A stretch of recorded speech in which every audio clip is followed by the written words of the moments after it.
జయప్రకాష్, మనం చదివిన చదువులు నాయకులకి కాదు జనాలకు ఉపయోగపడాలని వాలంటరీ రిటైర్మెంట్ తీసుకుని వెళ్ళావు. I'm so proud of you. ఎలా ఉన్నావు? ఉమాపతి, సమస్య సాల్వ్ అవుతుందన్న చిన్న ఆశతో ఇంతకాలం నీ దగ్గరికి రాలేదు.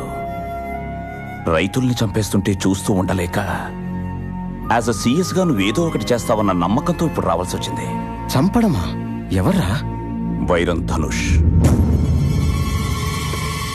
నిన్న వీళ్ళ నాన్నని చంపాడు. ఇంకెంతమందిని చంపుతాడో అర్థం కావడం లేదు. అసలు ప్రాబ్లం ఏంటి? ఇదిగో చూడు, ఇవన్నీ బంగారం పండించే పొలాలరా. వేల కుటుంబాలకి ఇవే జీవనాధారం.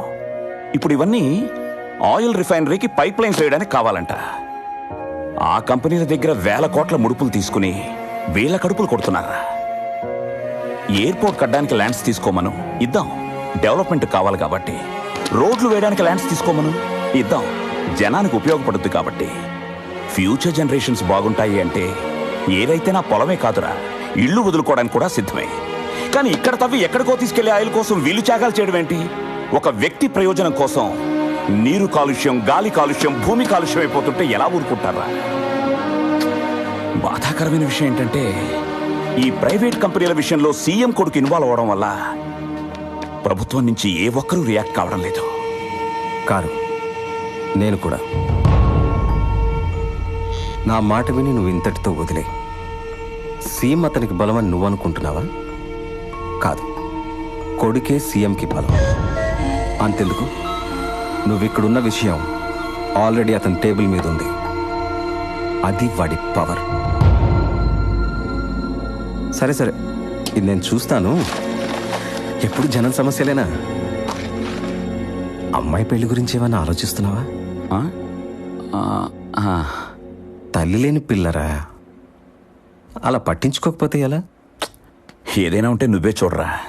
సరే, ఇంటికి పద, భోంచేసి వెళ్దాం. వద్దు, అందరూ ఉన్నారుగా, తర్వాత వస్తాను. అవును, చెల్లెం ఎలా ఉంది?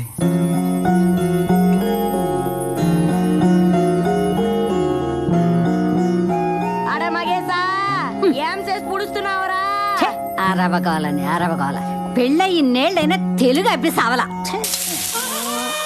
ఓ, ఇక్కడ ఉంటివా బామా? ఏం చేస్తున్నావు? నీ కాష్టం కాస్తున్నానే. అది ఎప్పుడు కాసేదేగా, సాంబార్ కాస్తుమా? అందులో ఇంత విషయం వేస్తే దరిద్రం. ఏం వేసినా సాంబార్ మంచిగా ఉందును. సాంబార్ దా. నీ పాడేదా? సెల్వి, నా ఆఫీస్ పోయేవరే? ఒరే ఎదవా, బిజినెస్ పని మీద చెన్నై పోయి ప్రేమ పెళ్లి అన్నావు. ఫోన్లే మంచి కోడలను తెస్తావు అనుకుంటే కొడవలను తెచ్చి మా పీక మీద పెట్టావు. మీకు సుమ్మా పెట్టినాడు, మాకు పీకదా కోసినాడు. ఏం కోసాడే? నసపెట్టి ముసలివాళ్ళు ఇంట్లో ఉంటే నేను పెళ్లి చేసుకోను అని చెప్పితి. మా బామ్మ 6 నెలలు పోను అని చెప్పినాడు. ఆరిలియే ఎంగ పోలియే. అమ్మ సచ్చినాడా, దాంతో అట్లా చెప్పావంటరా?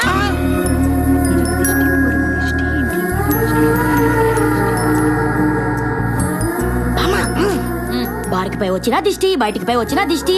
ఏం చేసి పొడిస్తావు నీ దిష్టి? నోరుమయ్యి, అది వెందంటే ఆ గుమ్మడికాయ నీ నెత్తిన కొట్టుద్ది.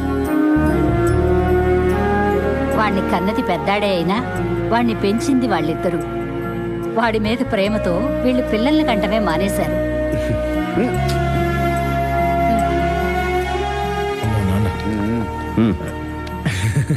అది కాదురా, కేసు తీసుకుంటే పద్ధతిగా కోర్టుకెళ్ళాలి, వాదించాలి, గెలవాలి. అంతేగాని నువ్వు కేసు తీసుకోవడం, ఇది కోర్టులో తేలే మ్యాటర్ కాదని వీడెళ్ళి తన్ని రావడం, ఇది ఏదో ఉడుకు రక్తంలే బాబు. నిన్న కాంట్రాక్టర్ని కొట్టాడు. ఏదో ఉడుకు రక్తంలే బాబు. ఇవాళ పైల్వాన్స్ ను కొట్టాడు. ఏదో ఉడుకు రక్తంలే. స్టేట్ సీఎస్ ని కనీసం అది కూడా పట్టించుకో. అది స్వీట్ అయ్యి ఫ్యాట్ అయిపోతాడు. అది మీకు, పిల్లోడికి కాదు. కష్టపడి వచ్చుంటావు నాన్న, తాగు. కష్టపడి వచ్చాడు, కష్టపడి. ఏంటండి నా సివిల్స్ రాయరా అన్నాను, రాయనన్నావు. సీఏ చేయరా అన్నా, బ్యాలెన్స్ గా ఉండడం నాకు రాదు అన్నావు. కనీసం లా చేయరా అన్నా, అలా వెళ్ళి ఇలా వచ్చావు. నేను చేశాను కదా. ఎందుకు నాలుగు గీసుకోనా? మిలిటరీలో జాయిన్ అయ్యావు, మెడల్స్ తీసుకున్నావు, మంచి పొజిషన్కి వెళ్ళే టైంలో వచ్చేసావు. అక్కడ మన మిలిటరీ స్ట్రాంగ్ గానే ఉందన్నా, ఇక్కడ సిస్టమే రాంగ్ గా ఉంది. అక్కడికన్నా ఇక్కడే సమస్యలు ఎక్కువ ఉన్నాయి. కొడుతున్నాను. అసలు ఏమవుదాం అనుకుంటున్నావురా? అబ్బా. అండి. నమస్తే. నమస్కారం అమ్మా. నమస్కారం జయ్. ఫిల్టర్ కాఫీ తాగిస్తాదా? కరెక్ట్ టైంకే వచ్చారు. 10 ఏళ్లుగా పక్కింట్లో ఉండి చూస్తూనే ఉన్నారుగా. వెనకడుకోడు చెంబు తీసుకుని దున్నపోతు కింద పాలు పిండటానికి ట్రై చేశాడు. అక్కడ ఏమీ ఉండదు, ఆ చెంబు నిండదు. వీళ్ళు అంతే. అంతే కదా సార్, దున్నపోతు కొమ్ములుంటాయి కానీ రొమ్ములుండవుగా. భూమిలోంచి తీసేటప్పుడు వజ్రాలు కూడా వీళ్లలాగే మట్టి కొట్టుకుని ఉంటాయి. వాటిని బాగా రుద్ది శుద్ధి చేస్తే ప్రపంచానికి ఉపయోగపడతాయి. భూగర్భ శాస్త్రవేత్తగా గర్భంలో ఏదీ దాచుకోలేను, అందుకే అన్ని బయటికి చెప్పేస్తాను. ఏంటి ఈ ఎదవలా మారేది? సార్ సార్ సార్, ఎదవల్ని ఎదవ అంటే ఏ ఎదవా భరించలేడు సార్. ఎదవలు అసలు భరించలేరు సార్. కొంతమంది ఎదవలు భరిస్తారు సార్. అయ్యయ్యో, మీరు ఫీల్ అవ్వకండి సార్. మీ వాడికి మీరంటే ఎంత రెస్పెక్టో తెలుసా?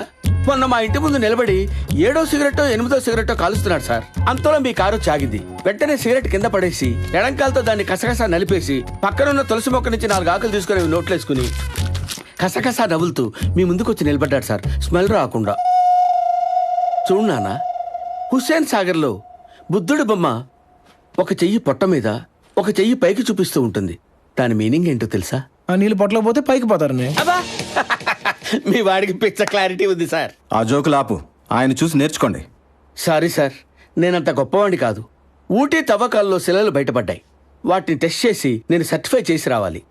ఈ లోపు పద్మను అమ్మగారికి తోడుగా ఉంచెళ్దామని వచ్చాను. పద్మకి చెప్పెళ్తాను సార్. ఏమ బత్మా, ఏంటి అంత బాధగా ఉంటివి? నీ మొగుడు వాళ్ళు మళ్ళీ పోతున్నాడా? వాడేమన్నా వీడి మాదిరి పిల్లకాయ? పెద్ద కాయే కదా. బాడీ అంతా వాడిపోయే, నెత్తి ఎల్ల ఊడిపోయే, అరిగిపోయే కరిగిపోయే. బయటికి పోతే ఏమి, ఇంట్లో ముడిస్తే ఏమి? ఇక్కడ రా. ఒక్కలు పడ విసనకర ఎంత ఊపినా గాలి ఏమొచ్చను? కాదే, తెగ కష్టపడతారు. ఇరుమా, కష్టపడకుండా తినటానికి వాడేమైనా కుక్క? మొగుడు వాడు కదా, కష్టపడవలే.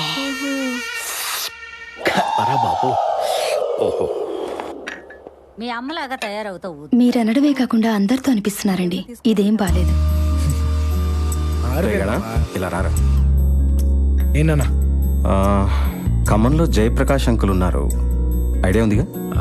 ఐఏఎస్ వాలంటరీ రిటైర్మెంట్ తీసుకుని. వాడికి ఒక కూతురు ఉంది. ఆహా. నువ్వు బాబాయ్తో వెళ్ళి అమ్మాయిని చూసిరా. అదేదో మీరే వెళ్ళి చూసి రావచ్చు కదా నాన్నగారు. అక్కడికి వెళ్ళేది అమ్మాయి నీకు నచ్చడానికి కాదు, అమ్మాయికి నువ్వు నచ్చాలి. బతుకు. టెన్షన్ ఎందుకు తమ్మి? మామ చెప్పిన దాంట్లో పెద్ద బొక్కదా ఉంది కదా. ఏం బొక్క? అవును బామ్మ, మన గన కదా అమ్మాయికి నచ్చవలే. అది ఎప్పుడు జరగను, జరగాదు కదా.